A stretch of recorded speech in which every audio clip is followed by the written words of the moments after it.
जिस थाली में खाना उसी में छेद करना।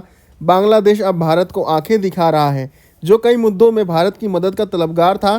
कभी दक्षिण एशिया की राइजिंग इकोनॉमी कहलाने वाली बांग्लादेश अपने ही गलत फैसलों और कमज़ोर नेतृत्व के कारण आर्थिक संकट में फंसा हुआ है। हालात इस तरह ख़राब हैं कि विदेशी मुद्रा खत्म होने की कगार पर है। सरकार के पास बिजली बिल भरने के पैसे नहीं और कर्ज लेना भी अब आसान नहीं रहा। लेकिन इन सब के बीच अपनी बर्बादी को छुपाने के लिए बांग्लादेश ने भारत के खिलाफ मोर्चा खोल दिया है। अब स्थिति ये है कि बांग्लादेश ने भारतीय टीवी चैनलों और यूट्यूब कंटेंट को बैन करने के लिए अपने हाई कोर्ट में याचिका दायर कर दी है।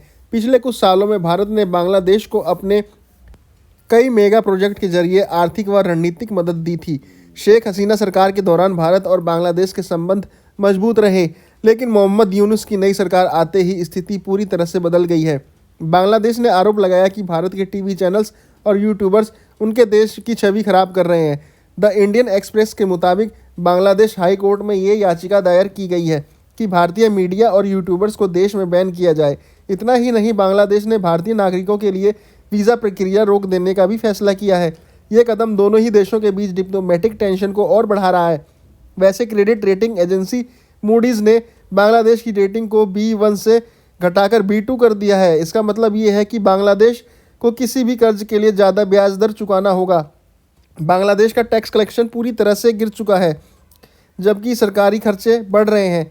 इसका सीधा असर ये है कि निवेशक अब बांग्लादेश पर पैसा लगाने से डर रहे हैं। भारत से अपनी नाराज़गी दिखाने के लिए बांग्लादेश अब पाकिस्तान से JF-17 फाइटर जेट्स खरीदने की योजना भी बना रहा है। ढाका यूनिवर्सिटी के प्रोफेसर ने सुझाव दिया है कि बांग्लादेश को पाकिस्तान से 3 स्क्वाड्रन JF-17 फाइटर जेट्स खरीदने चाहिए और भारत पर भरोसा नहीं करना चाहिए। उन्होंने यहाँ तक कहा कि बांग्लादेश को भारत के असम, मणिपुर और मिजोरम जैसे राज्यों में अलगाववादी समूहों को समर्थन देना चाहिए। ये बयान बांग्लादेश की नीतियों को पाकिस्तान जैसी मानसिकता में ले जाता है। बांग्लादेश की नई सरकार की इन हरकतों से भारत में नाराज़गी है। हाल ही में त्रिपुरा की राजधानी अगरतला में बांग्लादेश मेंशन पर तोड़फोड़ हुई। इस विरोध में बांग्लादेश ने भारत के उच्चायुक्त को तलब कर दिया।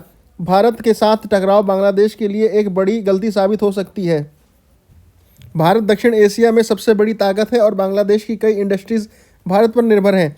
बांग्लादेश अगर इसी तरह से भारत के खिलाफ गलत बयानबाजी और कदम उठाता रहा तो वो दिन दूर नहीं कि जब बांग्लादेश भी पाकिस्तान की तरह आइसोलेट हो जाएगा।